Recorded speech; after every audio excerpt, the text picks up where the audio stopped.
Richard Cavendish had built his empire on charm, cunning, and unshakable confidence. London knew him as the man with the golden touch, the financier who could turn failing ventures into gold mines, who bought companies on the brink of collapse and revived them as though by magic. At 55, Richard lived in a world so far removed from the ordinary man that his wealth seemed like a different kind of citizenship. The Cavendish estate stood in the heart of Chelsea, a sprawling Georgian mansion wrapped in white stone and climbing ivy. Chandeliers glistened in its high-ceilinged halls, Persian rugs muffled the footsteps of servants, a fleet of German cars sat gleaming in the drive. Each evening, the mansion came alive with the laughter of guests, politicians, actors, oil magnates, who drank Richard's wine and bowed beneath his influence. Richard himself cut a striking figure. Tall, broad-shouldered, his salt and pepper hair swept neatly back, he dressed with the ease of a man who never checked the price tag. Armani suits, Patek Philippe watches, leather shoes stitched in Milan. He wore them not as luxuries but as extensions of himself.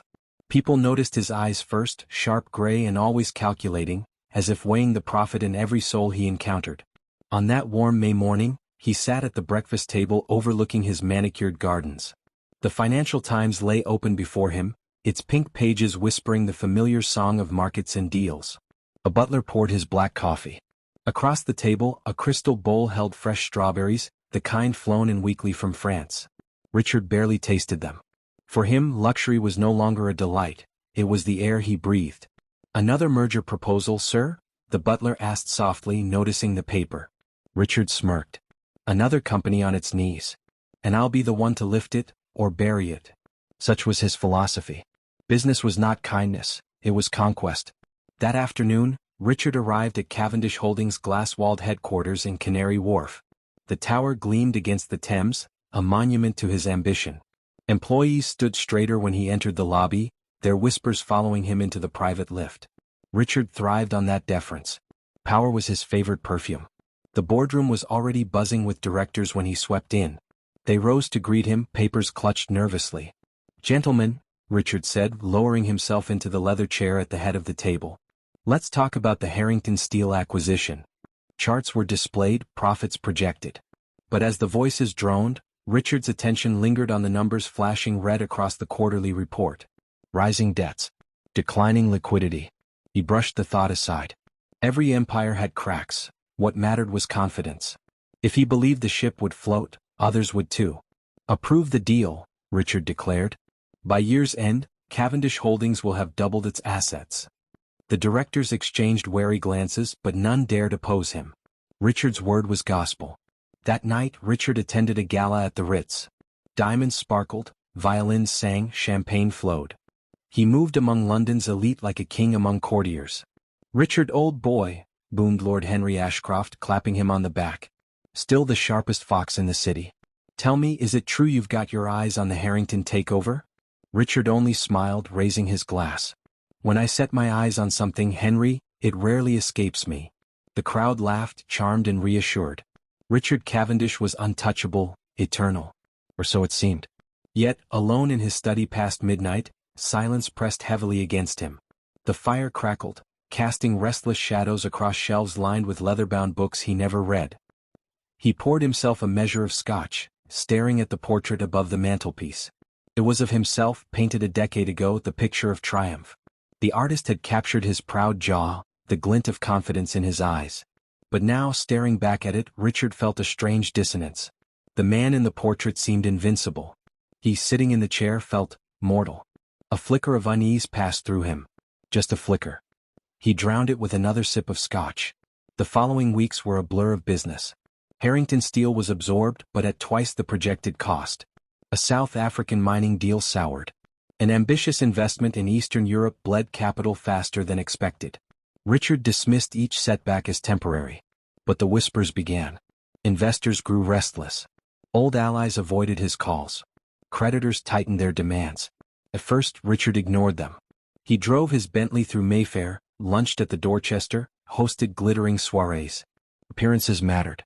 If the world believed Cavendish Holdings was thriving, then perhaps it still was. But at night, numbers haunted him.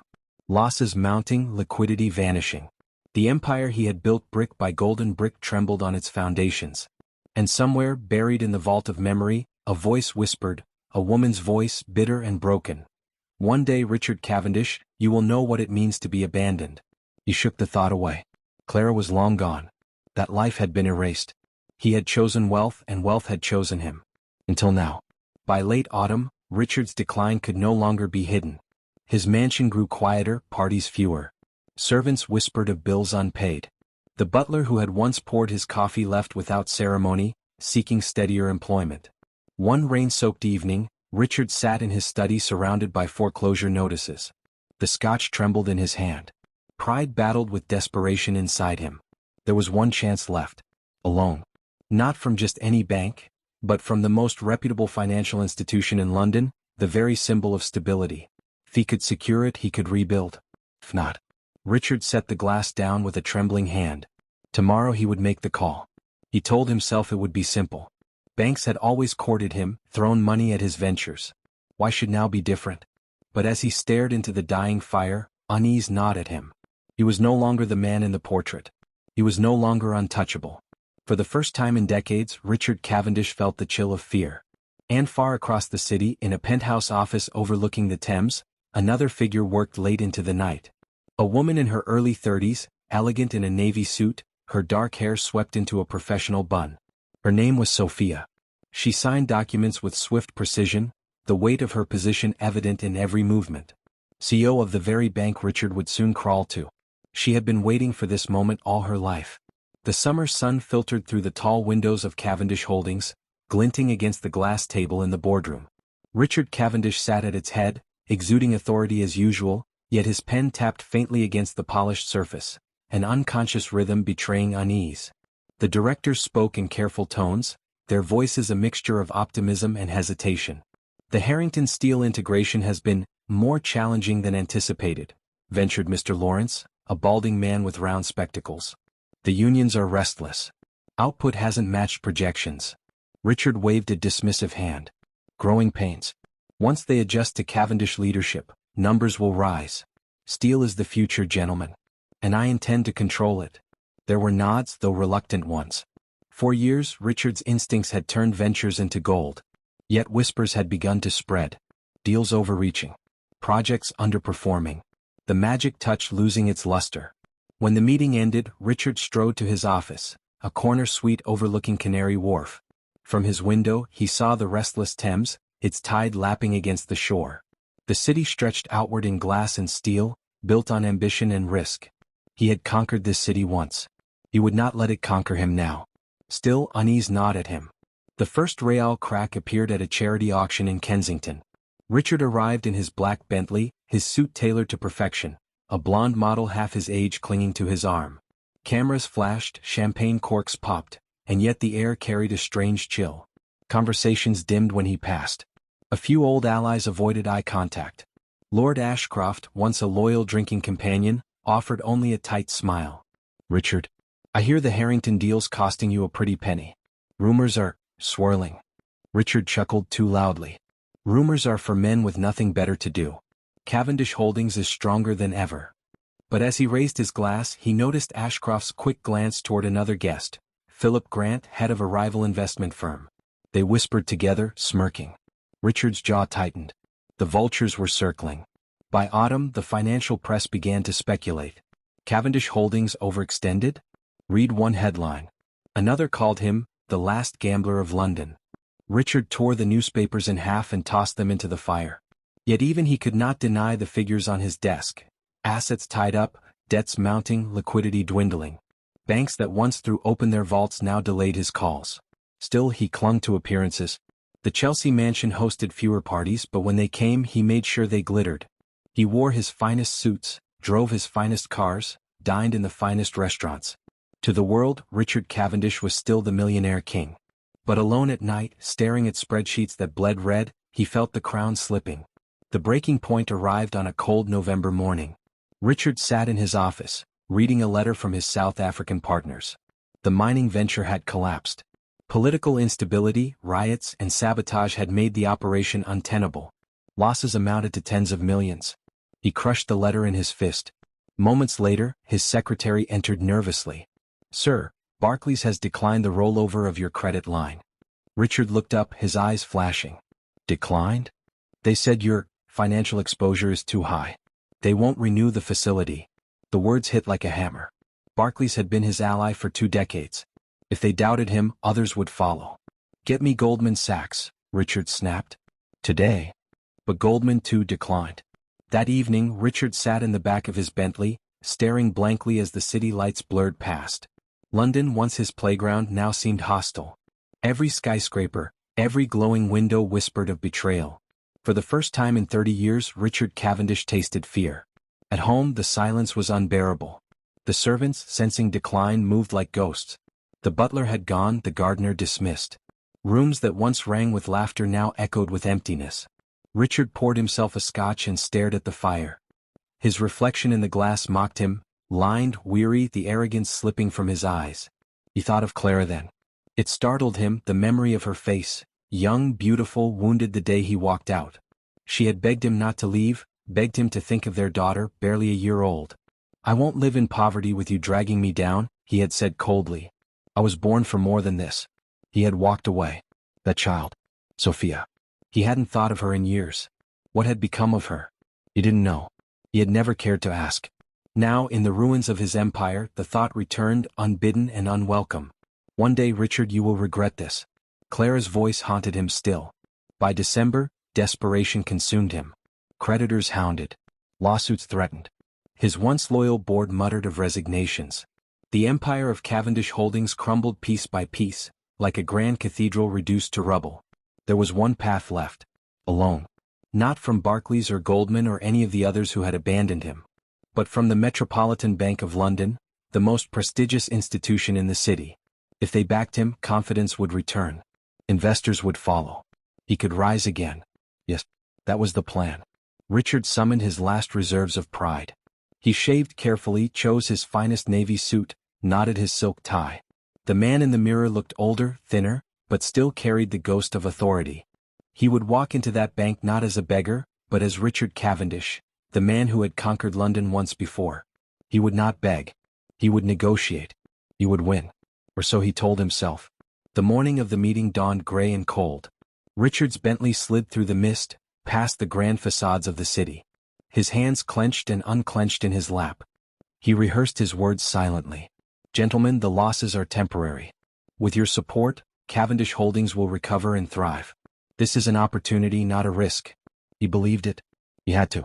The car stopped before the Metropolitan Bank of London, its stone columns rising like a fortress. Richard stepped out, straightening his tie. His heart thudded in his chest. Inside, the lobby gleamed with marble floors and golden chandeliers.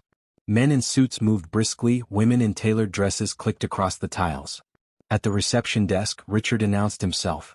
Richard Cavendish. Appointment with the CEO. The receptionist smiled politely. Yes, Mr. Cavendish. She's expecting you. Richard blinked. He had expected a gray-haired man, another old comrade of the financial world. Instead, the CEO was a woman. No matter.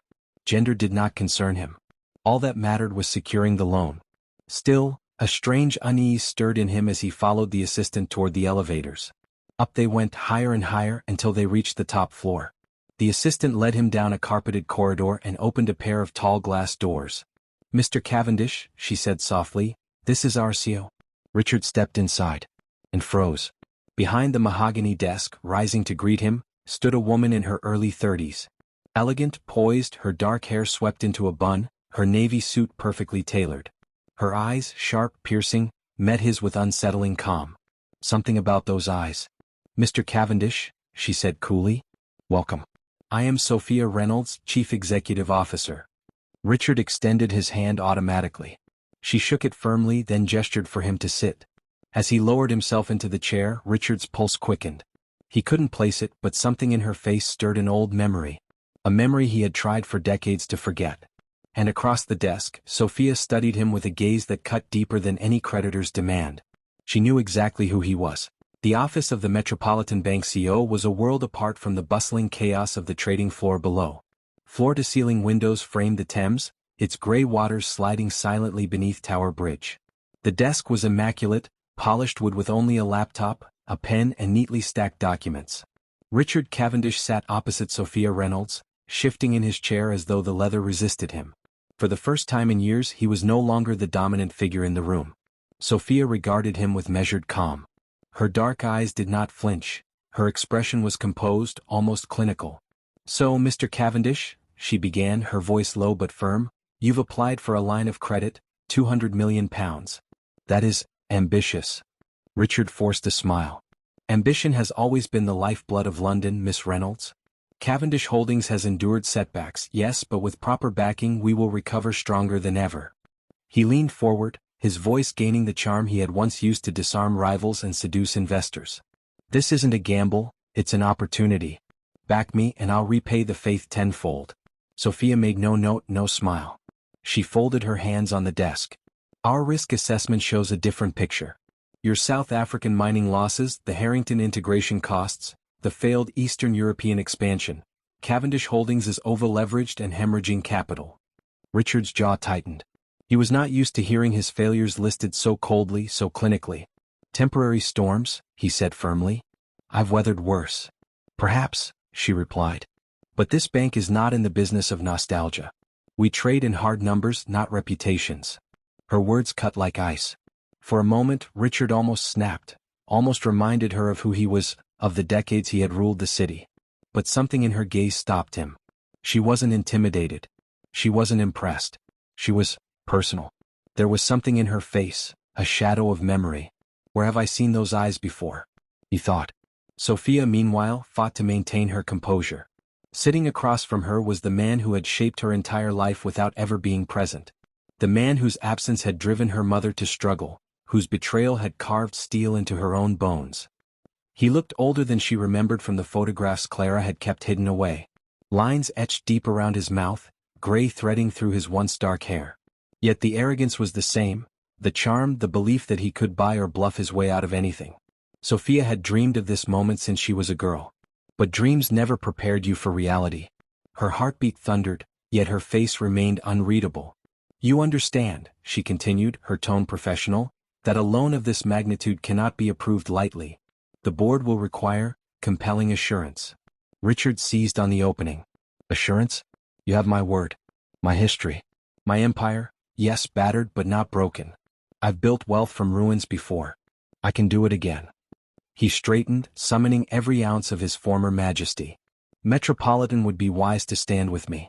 To deny me now would be to turn away from history in the making." Sophia tilted her head slightly, almost pitying. "Or to learn from history's mistakes." Richard's smile faltered. For a moment he saw not a banker but a judge. Someone weighing him not on spreadsheets but on sins. The meeting stretched on. He presented figures, projections, speeches polished by desperation. She countered with cold facts, each one a nail in the coffin of his argument. But beneath the professional exchange an unspoken current surged.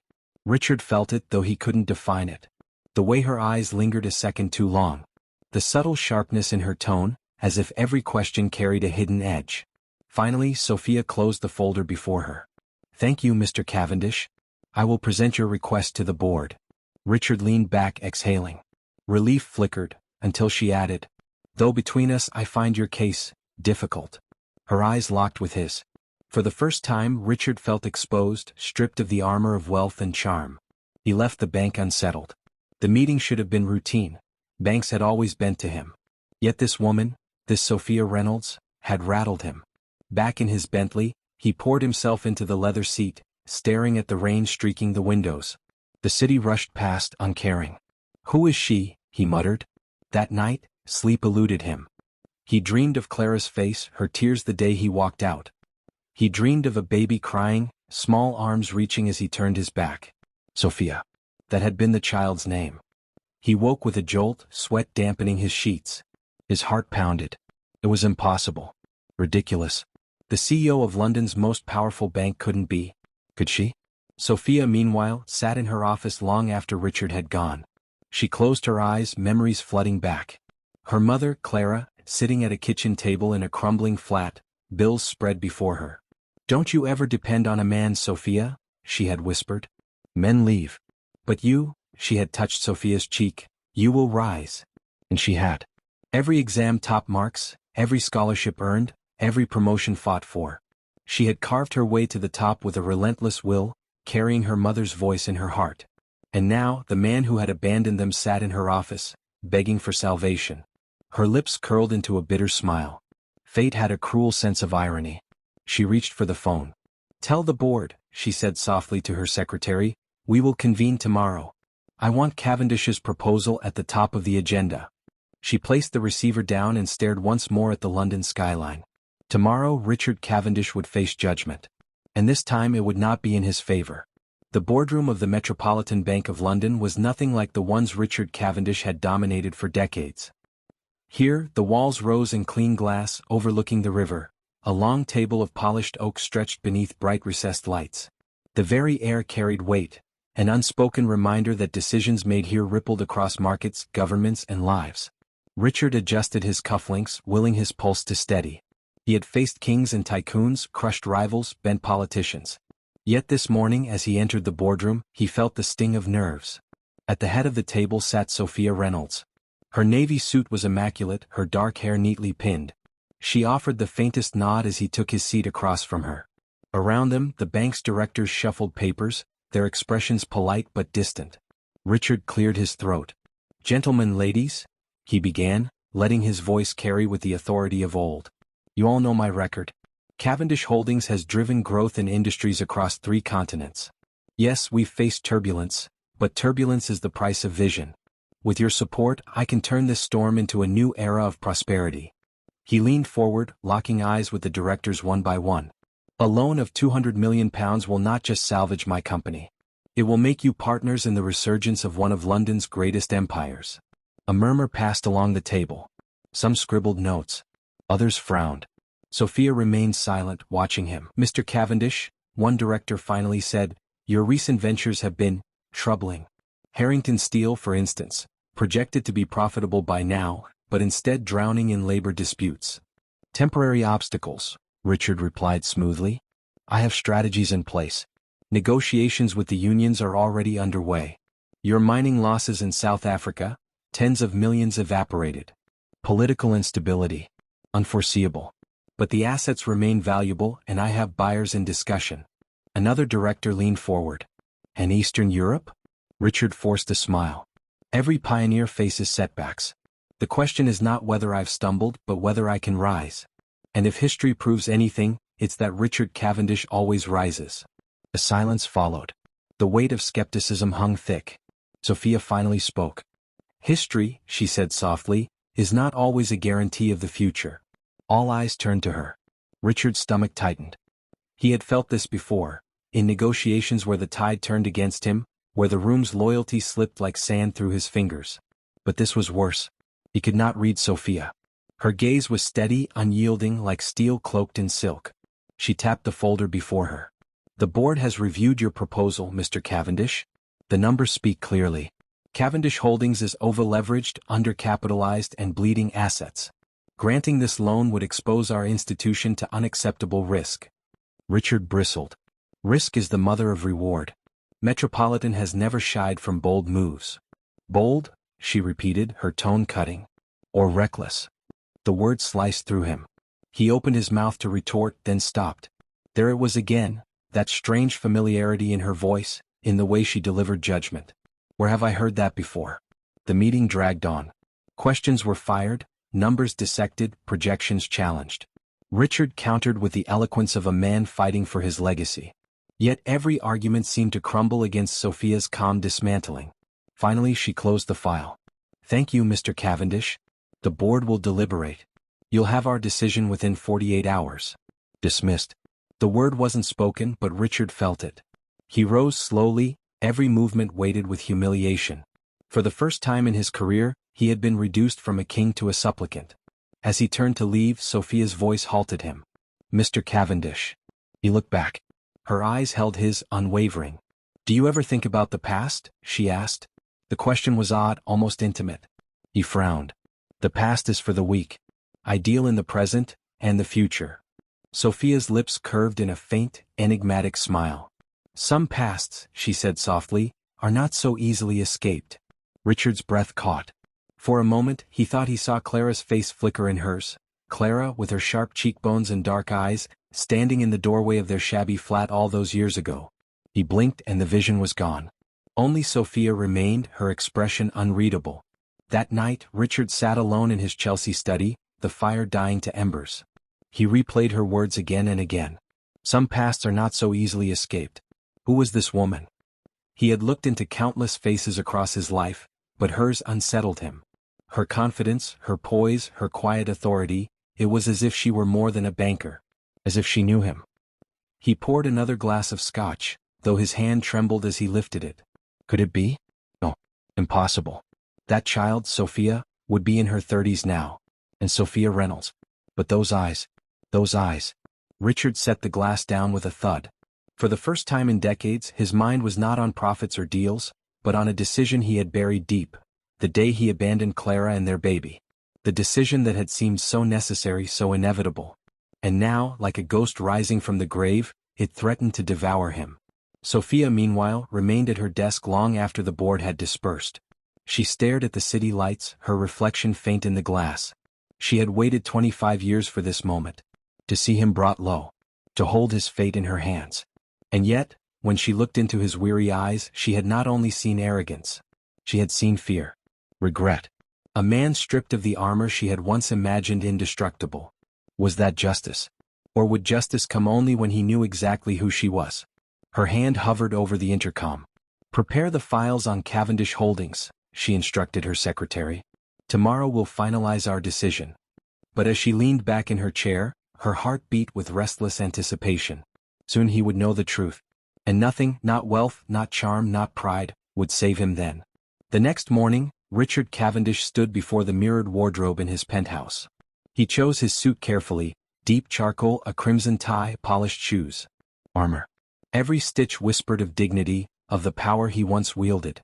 He needed that armor now more than ever. Yet, as he adjusted his tie, his hands betrayed him with a faint tremor. His mind was not on the loan application or even the board's decision. It was on her. Sophia Reynolds. Those eyes. That smile. The way she delivered her words with such cool precision. He had spent his life reading people, yet hers remained a mystery that gnawed at him. By the time he arrived at Metropolitan Bank's headquarters, he had resolved to know more.